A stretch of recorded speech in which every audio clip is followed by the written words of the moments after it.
आज आपण बघूयात भरपूर पौष्टिक असे ड्रायफ्रुट्स लाडू। इथे मी 100 ग्राम बदाम घेतलेले आहेत, 100 ग्राम काजू, 50 ग्राम पिस्ता, 50 ग्राम अक्रोड। तर आता आपण याचे बारीक काप करून घेऊयात। सुरुवातीला आपण कोरडे जिन्नस भाजून घेऊयात। मी खसखस घालतेय,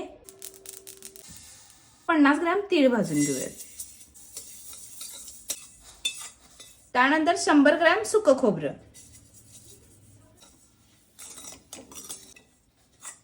तर आता आपण थोडंसं तूप घालून घेऊयात। तुपावरती कट केलेले ड्रायफ्रुट्स भाजून घेऊयात। हे ड्रायफ्रुट्स छान असे परतून झालेले आहेत, तर हे काढून घेऊयात। आणखीन थोडं तूप घालून घेऊयात। 50 ग्राम सूर्यफूल बी, 50 ग्राम भोपळ्याचे बी घालूयात। त्यानंतर 50 ग्राम मगज बी,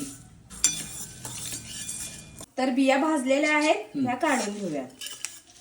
आणखीन थोडं तूप घालूयात। 50 ग्राम पिवळे मनुके, 50 ग्राम काळे मनुके घालूयात। तर इथं आता आपण हे 1 किलो खजूर घेतलेले आहेत, तर आता आपण हे चिरून घेऊयात। तर आता आपण तूप घालूयात। इथं आता आपल्याला पूर्ण ड्रायफ्रूट भाजण्यासाठी 10 ते 12 चमचे तूप लागलेलं आहे। आपल्याला खजूर तुपावरती पूर्णपणे मेल्ट करून घ्यायचे आहेत।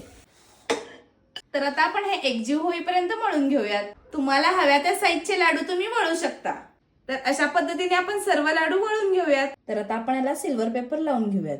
इथं आता आपले भरपूर शक्ती देणारे ड्रायफ्रुट्स लाडू तयार झालेले आहेत। जर तुम्हाला पण होममेड पौष्टिक ड्रायफ्रुट्स लाडू हवे असतील तर खालील दिलेल्या नंबरवर संपर्क साधा। हे लाडू तुम्हाला भारतात कुठेही होम डिलिव्हरी होऊ शकतात। तर व्हिडिओ आवडल्यास लाईक करा आणि जाता जाता फॉलो करा।